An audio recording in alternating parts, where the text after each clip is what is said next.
ഒരു chat GPT പ്രൊഫഷണലാണ്. Seriously നിങ്ങൾ കാണുന്ന ആ സ്വപ്നത്തെ ഹൃദയത്തിന്റെ ഉള്ളിൽ കൊണ്ടുവന്ന് അതിന് ചിത്രം പകരുക, നിറം പകരുക, അതിന്റെ ഗന്ധത്തെ ആസ്വദിക്കുക, അത് കയ്യിൽ വന്ന പോലെ ഫീൽ ചെയ്യുക. ഫോട്ടോ നോക്കി കാറിനോട് പറയുക, വൺ ഡേ ഈ കാറിലേക്ക് ഞാൻ വരുന്നുണ്ട്, കാറേ നിന്നെ ഞാൻ തേടി വരുന്നുണ്ട്, ബെൻസേ നിന്നെ ഞാൻ തേടി വരുന്നുണ്ട്, oh my dear BMW one day I will own you, ഒരു നാൾ നിന്നെ ഞാൻ സ്വന്തമാക്കും, നീ എന്റേതു മാത്രമായി മാറുമെന്ന് സ്വപ്നത്തെ തൊട്ട് നിങ്ങൾ സംസാരിക്കണം. മനസ്സിലായോ? അപ്പം ആ സ്വപ്നം നിങ്ങൾക്കായി മാറും, നിങ്ങളുടെ സ്വന്തമായി മാറും. ഇപ്പൊ പ്രശ്നം എന്താണ്? സ്വപ്നത്തെ നോക്കിയിട്ട് നമ്മൾ സ്വപ്നം നോക്കും, പിന്നെ നമ്മളെ കണ്ണാടി നോക്കും, ഈ കോലത്തിനൊക്കെ ബെൻസ് കിട്ടും. നമ്മളതാ ബെൻസ് നോക്കും, ആളെ കണ്ണാടി നോക്കും. നിങ്ങളെ കണ്ണാടിയിൽ നോക്കണ്ട. നിങ്ങളുടെ പ്രശ്നം നമ്മുടെ മെയിൻ പ്രശ്നമാണ് എന്ത്? നമ്മുടെ സ്വപ്നത്തെ നോക്കിയിട്ട് നമ്മൾ നമ്മളെ തന്നെ ഒന്ന് ഒഴിഞ്ഞാക്കി നോക്കും. ഏത്?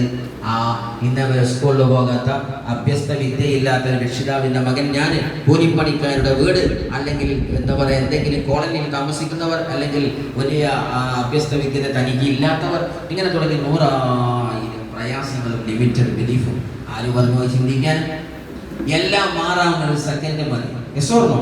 ആ സെക്കൻഡിൽ എല്ലാം സംഭവിക്കും.